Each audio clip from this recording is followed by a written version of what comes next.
Good afternoon, friends. It's a Monday. Work was pretty slow today. I was able to handle most of the issues that came up remotely, so that was kind of nice. So took the afternoon to actually get some stuff done around the house.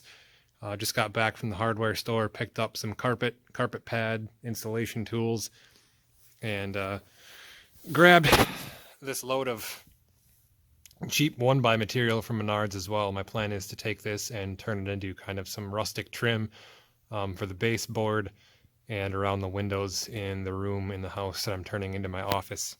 And that's what the carpet and carpet pad is for too. So that's what I got going on this week.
Alright, at this point I've measured everything that I'm kind of comfortable measuring at this point.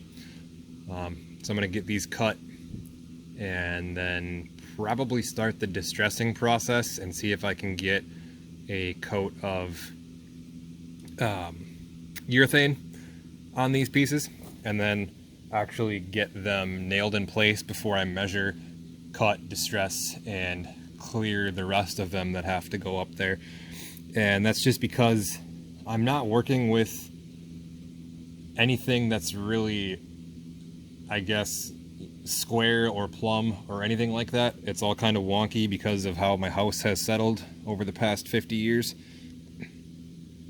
So I'm at this point going around the windows and the doors. I'm only cutting, well, on the doors I'm doing the horizontal pieces, or I should say the vertical pieces, and on the windows I'm doing the horizontal pieces.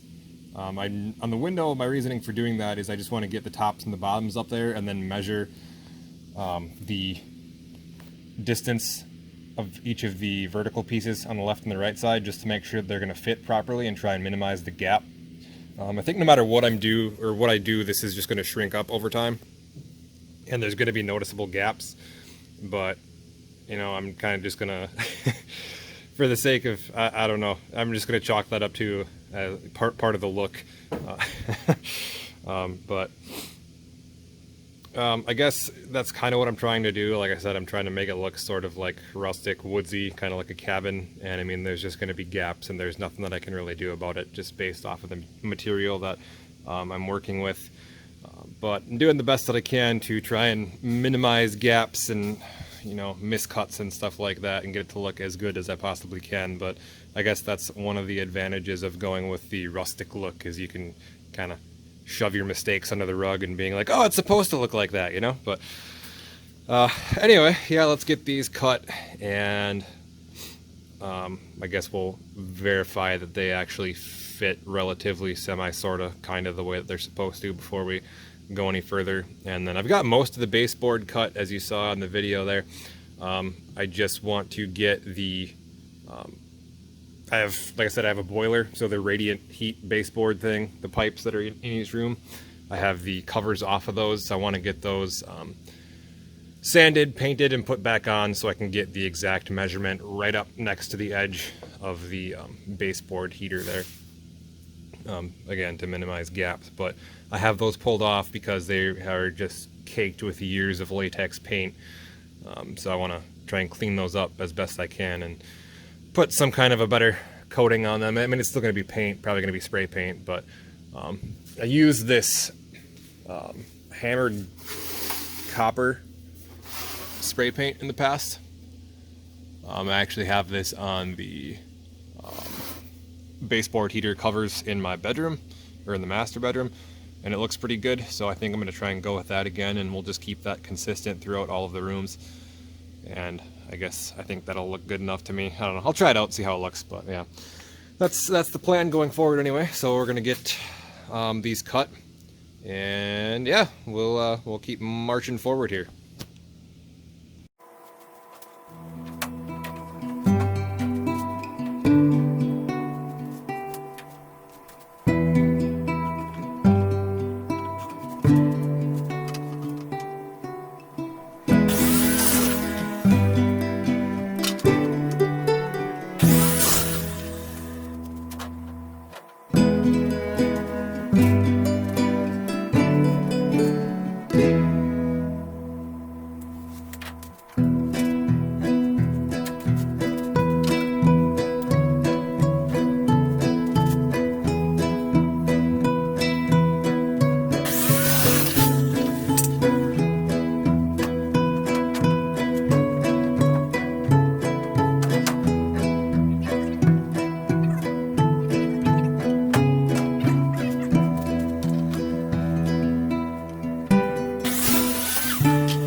Some of these I'm gonna have to delay this whole process because I'll show you what I'm working with here. It's just bad.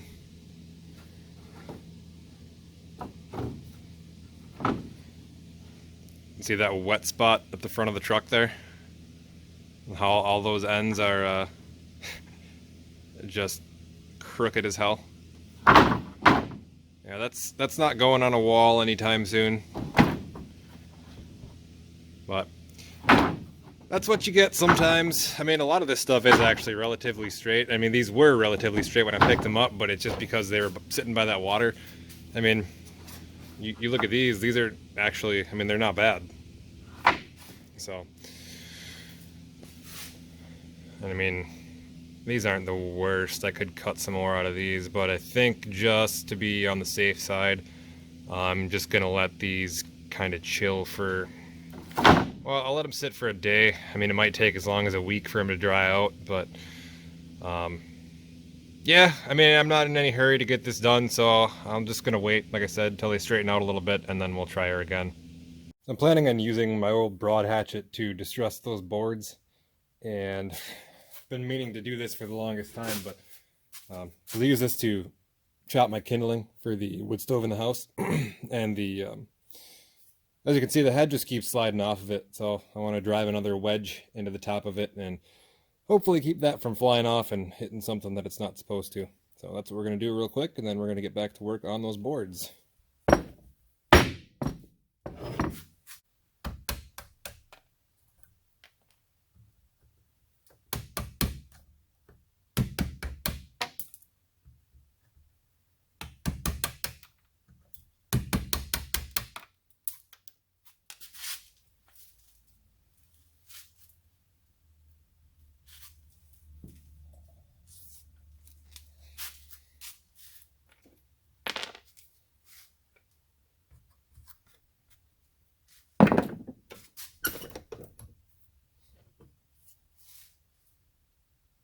I think this handle is kind of not really worth saving, but we're going to try one more time.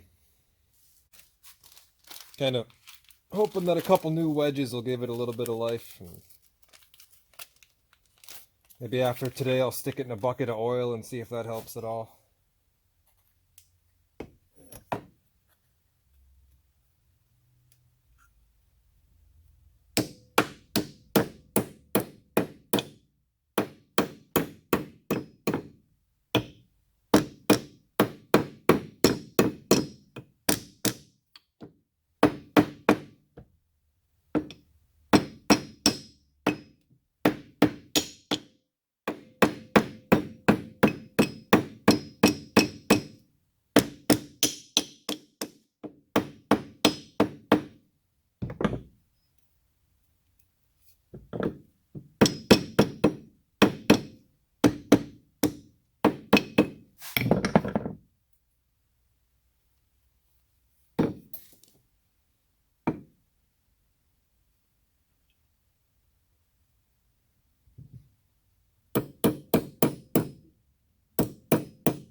Well, that's certainly better than she was. We'll see how long that lasts.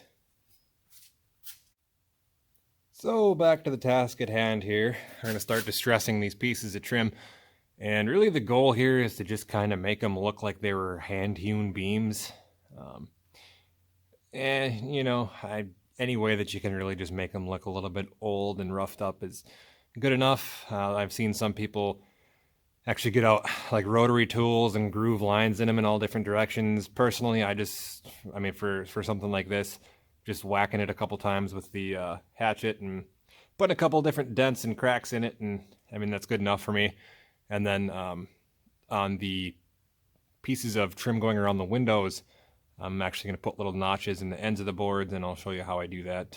Just combination of Different things with saws and rotary tools and hatchets and stuff like that, hammers. Um, yeah, you'll see how it goes.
So there you go, just kind of like that all the way along. Put different kind of patterns in it, make it look random, make it look systematic, whatever you want. But that's kind of the look that I'm going for there. Just beat up and old.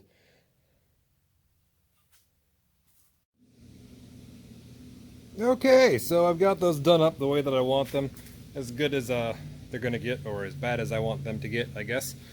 So at this point, I'm just gonna run over them with some 220 sandpaper, take the rough edges off, and then I'm gonna throw some urethane on them.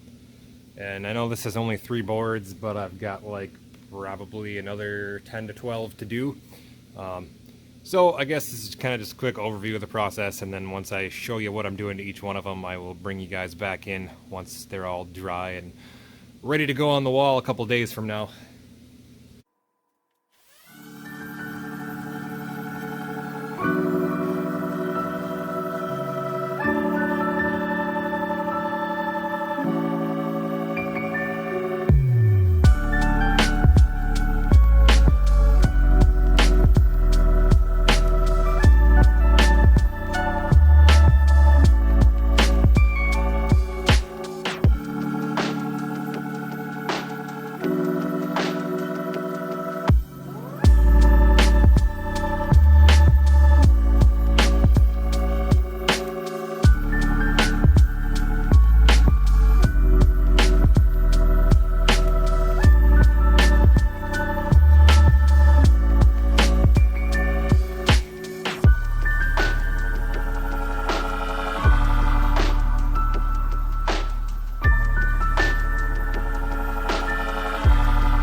To put the first coat of urethane on these.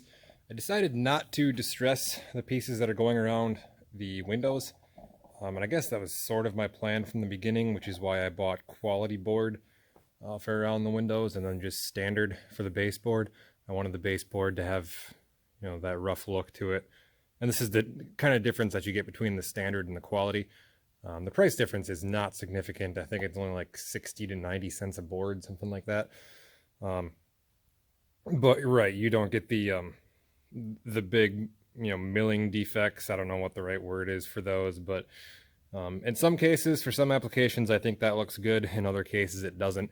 These are going to be down along the bottom of the walls, obviously, so for some reason I just thought that would look good down there, and I thought it might be nice to keep everything a touch cleaner around the windows. I was going to like 45 the ends of these, but I think I'm just going to keep them straight. Call it laziness. I don't know. I don't know. Like I said, I was going to do it, and I just decided, nah, you know what? I think I'm just going to keep everything straight. And if I don't like it, I don't like it, but we're just going to see how it turns out. Definitely will look better than what was up there. And I think I don't know, I think it's going to turn out to be a good combination. Um, we'll see what happens. There's one board here. I think it might be this one. No, where is it at? This one? No. No. Give me a second here, we'll find it. Where the hell are you at?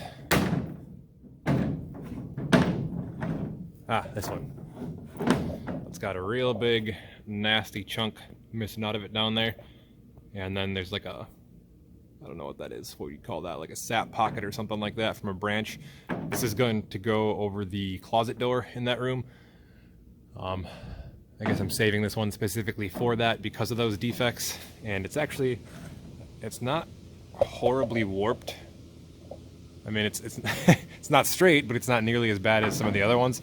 And now that the furnace kicked on, it's kind of blowing over in this direction, so I'm hoping that these are going to dry out pretty fast. Maybe even by tomorrow I might be able to continue cutting and measuring. But, you know, and I've kind of got limited space to do my sealing or applying of the sealant that I'm going to be putting on these, so this is kind of working out well. So I'm going to go grab the urethane and we'll get the first coat on, I guess. Time for some urethane. I went with a clear semi-gloss, which you would know if you can read. I don't know, I just went with a semi-gloss instead of a gloss. I think it's going to look better with the color that the room is. Otherwise, there'd just be too much shine in there. So we'll see how it looks. I think it's going to be fine. As far as coats, I don't know. We're just going to start putting it on, and then when I'm happy, I'm happy. Might be 2 coats, might be 20. We'll see.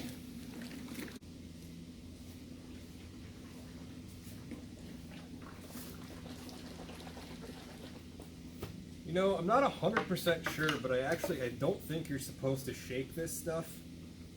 And I can't remember why. Yep. There is literally a spot on the back of it that says never shake. But why? Is it because it builds pressure or something like that? Stir before and during use to eliminate settling on the bottom of the can. Stir to rotate the product from the bottom to the top of the can. Never shake. Why? Tell me why. Don't just tell me not to do something. Alright. Sure there's a good reason. If anybody knows why you're not supposed to shake polyurethane, let me know. By the time I put this video out, it'll be too late.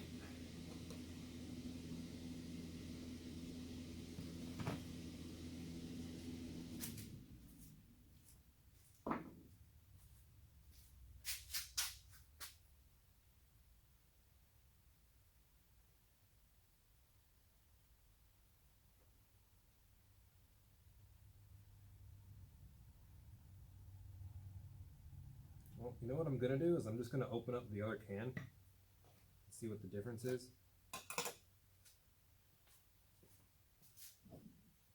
One thing I'm slightly concerned about is whether or not shaking it changes something about the chemical composition and how it's going to go onto the wood. Not that it would change the chemical composition, but changes how it applies to the wood. And if it ends up looking worse because I shaked it, I don't want to deal with that, I guess.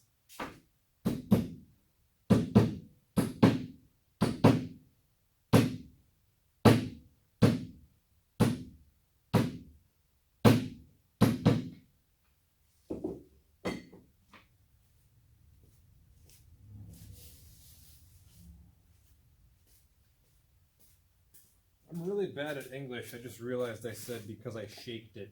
I meant shook it.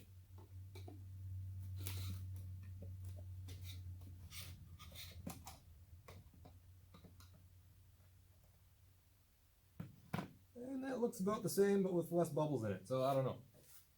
Like I said, I'm sure there's a good reason. You're not supposed to shake it, but I don't know. We'll see how this goes on. I always like to put this on kind of thick, at least for the first coat. I mean, whatever you're putting it onto is going to soak it up pretty good, but I Love the way this looks already.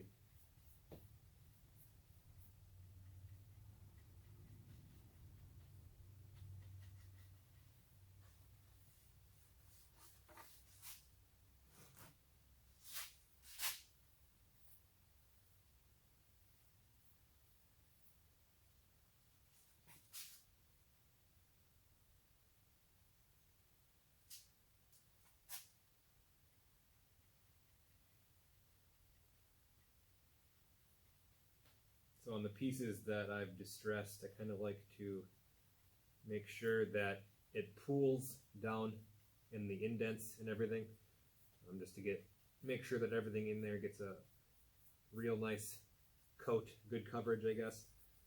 And then that way, if you put on enough coats of it, I mean, it's not like an epoxy, but you still get somewhat of an epoxy effect where the more layers you put on, you get build up, and then it kind of smooths the surface out.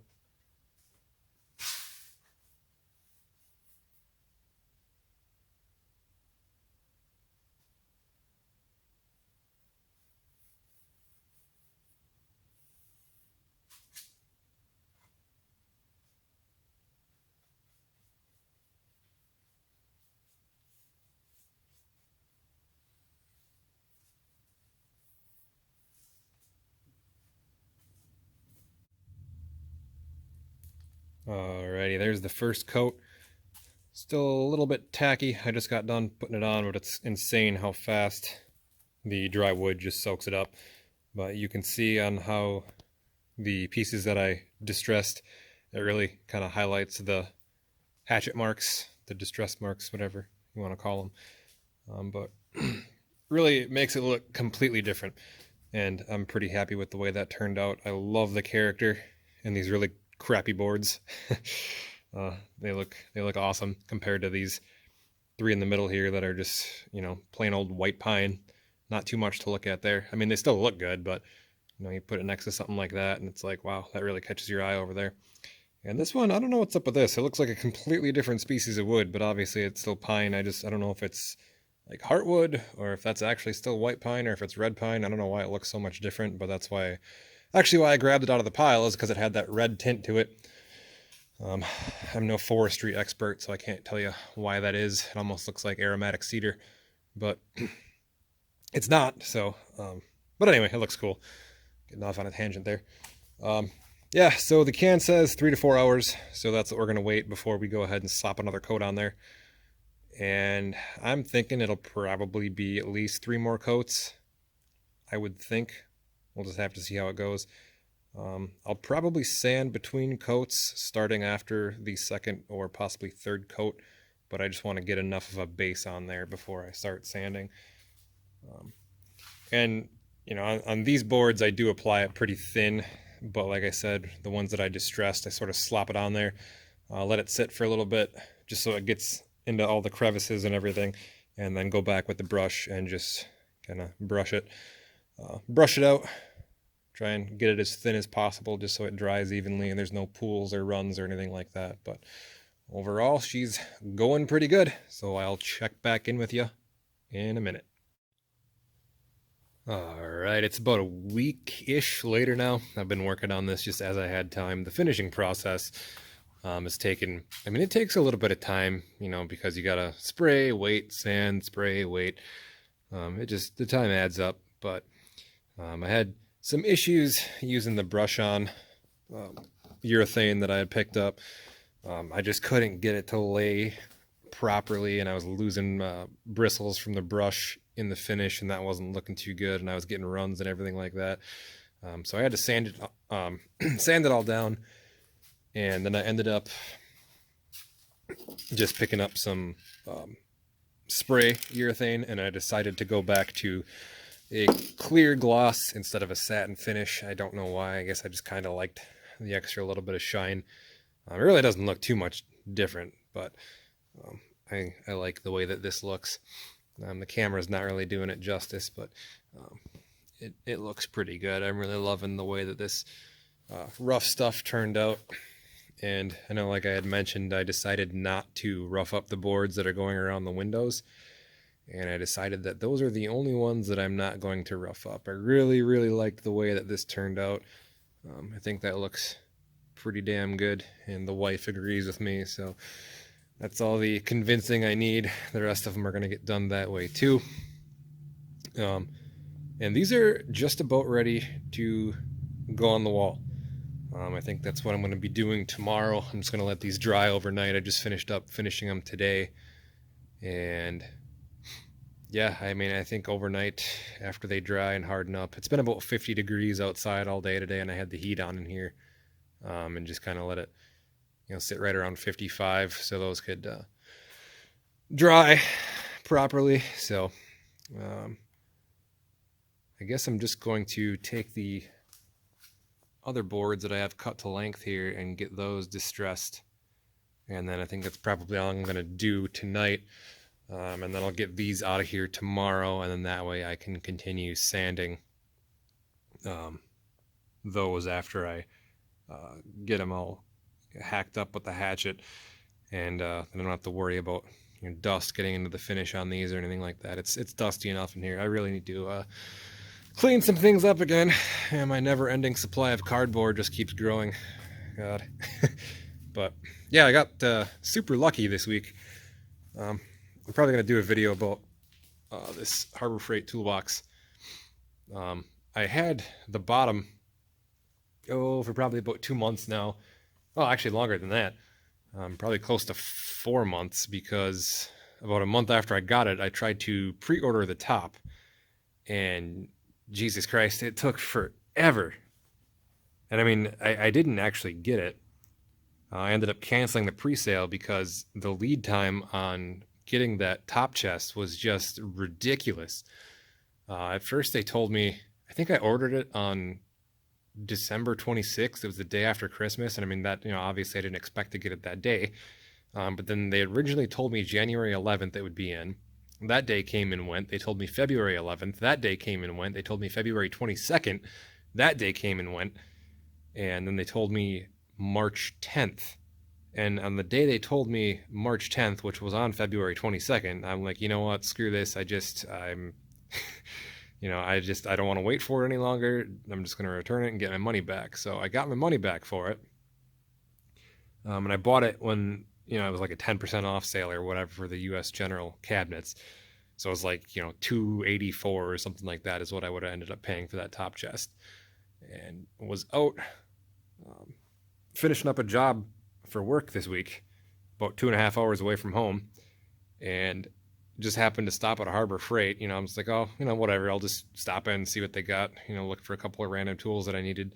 Just on a whim, decided to ask, hey, you guys got any of those green 44-inch top chests in stock? And they had one, and I was like, well, what are the freaking odds?